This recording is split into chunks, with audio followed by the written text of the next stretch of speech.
नाज़रीन, TLP के साथ हुकूमत का मुआहदा तय पा गया। वक्ती तौर पे जो बहुत बड़ा ख़तरा था वो टल गया। धरने के बाद क्या हो सकता है? इस्लामाबाद शहर इक़्तिदार में क्या अफवाहें गर्दिश कर रही हैं? इसमें हर शख्स बहरहाल ये बात करता हुआ नज़र आ रहा है। इतने लोग मरवा के और अरबों रुपए का नुकसान करके इस कौम का और मुल्क के मुँह के ऊपर कालक बल के ये सारा कुछ करना था, तो ये बड़े अच्छे तरीके से पहले भी किया जा सकता था। अस्सलाम वालेकुम नाज़रीन, आप देख रहे हैं मेरा YouTube चैनल और मैं हूं जुल्फ़िकार राहत। नाज़रीन, TLP के साथ हुकूमत का मुआहदा तय पा गया। वक्ती तौर पे जो बहुत बड़ा ख़तरा था वो टल गया और इमरान खान साहब बज़ाहिर तो डेमोक्रेसी की बात भी करते हैं और इज़हार राय की आज़ादी की बात भी करते हैं और लोगों के उस राइट्स की बात भी करते हैं कि जो अपने राइट के लिए प्रोटेस्ट करते हैं, और वो ख़ुद भी चूँकि बहुत बड़े प्रोटेस्टर हैं और वो प्रोटेस्ट तारीख़ का सबसे लंबा पाकिस्तान के अंदर कर चुके हैं। लेकिन ये धरना उनके लिए एक बहुत बड़ा चैलेंज था और वो धरना बिलाखिर ख़त्म हो गया। उसके मुहर्रिकात क्या थे, चीज़ें क्या थी, ये पिछले 24 घंटों में उसकी तमाम तफसीलात आलमोस्ट आपके सामने आ चुकी। मैं इस धरने से थोड़ी आगे की बात करना चाह रहा हूँ कि ये धरना तो ख़त्म हो गया, क्लोज़ हो गया। धरने के बाद क्या हो सकता है? इस्लामाबाद शहर इक़्तिदार में क्या अफवाहें गर्दिश कर रही हैं? इक़्तिदार के ईवानों में क्या हलचल है? क्या सब अच्छा है इस धरने के बाद, या फिर धरने के बाद कुछ और बड़ी खबर आने वाली है? ये आज का मेरा मौजू है और इस हवाले से मैं चाहूँगा कि मैं आपको ताज़ा तरीन सूरत हाल से आगाह करूँ। धरना तो ख़त्म हो गया और इसमें कौन कौन क्रेडिट ले रहा है, कौन कौन जेन्युइन इसका क्रेडिट का हकदार है, वो आने वाला वक्त फ़ैसला कर लेगा। इसमें हर शख्स बहरहाल ये बात करता हुआ नज़र आ रहा है कि अगर ऐसा ही करना था और इस तरह ही करना था और इतने लोग मरवा के और अरबों रुपए का नुकसान करके इस कौम का और मुल्क के मुँह के ऊपर कालक बल के ये सारा कुछ करना था, तो ये बड़े अच्छे तरीके से पहले भी किया जा सकता था। तो उसमें इतनी गैरतमंदी, जुर्रतमंदी, हुर्रियत पसंदी और आकड़ दिखाने की बहरहाल ज़रूरत क्या थी? खैर, आगे बढ़ते हैं। तो नाज़रीन, ख़बर ये है कि शहबाज शरीफ साहब की मुलाकातों का हमने ज़िक्र किया था पिछले दिनों कि वो इस्लामाबाद में कुछ अहम मुलाकातें कर चुके हैं।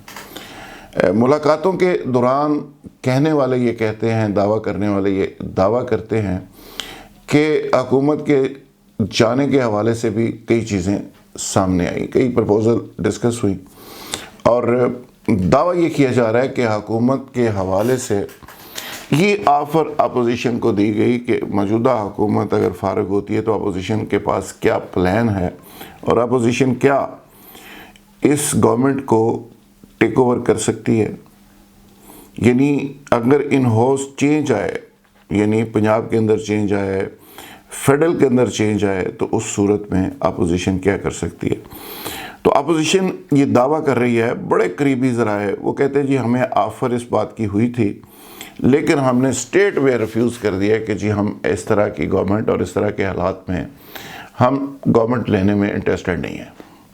लिहाजा हमारा मुतालबा ये है कि फेयर एंड फ्री नए इलेक्शन करवाए जाएं। ये शहबाज शरीफ साहब के करीबी ज़राए दावा कर रहे हैं।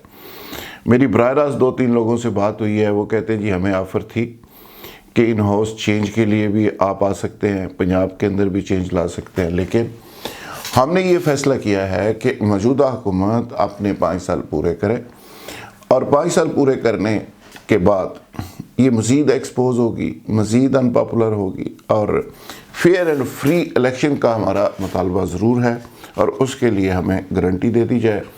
और फेयर एंड फ्री जब इलेक्शन होंगे तो मौजूदा गवर्नमेंट कहीं भी नज़र नहीं आएगी।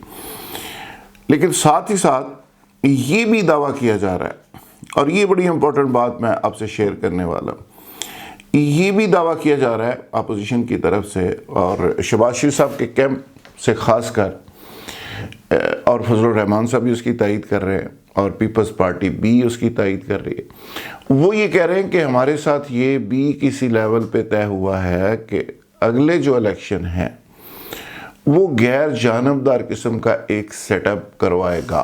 ایک تو طے ہوتا ہے کہ عبوری گورنمنٹ بنتی ہے 3 مہینے کے لیے، لیکن اس سے بھی ہٹ کے وہ کہتے ہیں کہ ایک ایسا سیٹ اپ ہوگا جو national government type set up ہوگا، اور وہ 3 مہینے کی بجائے زیادہ عرصے کے لیے بھی ہو سکتا ہے، اور وہی آنے والے جو الیکشن ہیں ان کو کروائے گا اور ان کی ٹرانسپیرنسی کو انشور کرے گا. یہ ایک بڑی بریکنگ نیوز ہے جو شہر اقتدار میں آج کل گردش کر رہی ہے، اور یہ خبر جب سے مارکیٹ میں آئی ہے تب سے پنڈی اور اسلام آباد کا فاصلہ اور زیادہ بڑھ گیا ہے. ویسے تو فاصلہ تھوڑا ہی ہے، 10-15 منٹ ہی لگتے ہیں، لیکن اب گھنٹوں پہ چلا گیا. تو سچویشن جو ہے وہ نارمل نہیں ہے. یعنی ٹی ایل پی کا دھرنا اٹھ گیا. فیض صاحب بھی 20 نومبر تک موجود ہیں، اس کے بعد وہ چارج لے لیں گے. 20 نومبر تک پرائم منسٹر صاحب نے ان کو کیوں رکھا تھا. اب کچھ اور چیزیں سامنے آ رہی ہیں کہ اس کی وجہ یہ دھرنا تھا، اور اس دھرنے کو آگے لے جا کے اس دھرنے نے کیا شکل اختیار کرنی تھی اسلام آباد جا کے، اور پھر اس کو روک کیسے دیا گیا، اور اسلام آباد جانے کیوں نہیں دیا گیا، اور یہ مقبول صاحب کا میسج کیا تھا، کالیں کون کون سی ٹیپ ہوئیں. وہ الگ سے ایک بڑی خوفناک کہانی ہے جو شاید ذکر نہیں کیا جا سکتا، یہاں بیان بھی نہیں کیا جا سکتا، اور بہت خوفناک کہانی ہے. بہرحال وہ معاملہ گزر گیا. میں اس کو اس طرح سے نہیں کرنا چاہتا کیونکہ اس میں کچھ نیشنل انٹرسٹ کی باتیں ہیں. وہ جو ہونا تھا ہو گیا، لیکن اب آگے کی اگر بات کریں تو سب اچھا نہیں ہے. دھرنا بھی گزر گیا، معاہدہ بھی ہو گیا. معاہدے کے اوپر الٹیمیٹلی گارنٹی چونکہ بڑے ٹاپ لیول پہ لی گئی ہے، اس پہ اتنی بڑی گارنٹی ہے کہ اس پہ عمل درآمد بھی ہو جائے گا، رہائیاں بھی ہو جائیں گی، سارا کچھ ہو جائے گا. لیکن اس سب کے باوجود سب اچھا نہیں ہے، یہ خبر ہے. اور سب اچھا کس کے لیے نہیں ہے؟ موجودہ گورنمنٹ کے لیے.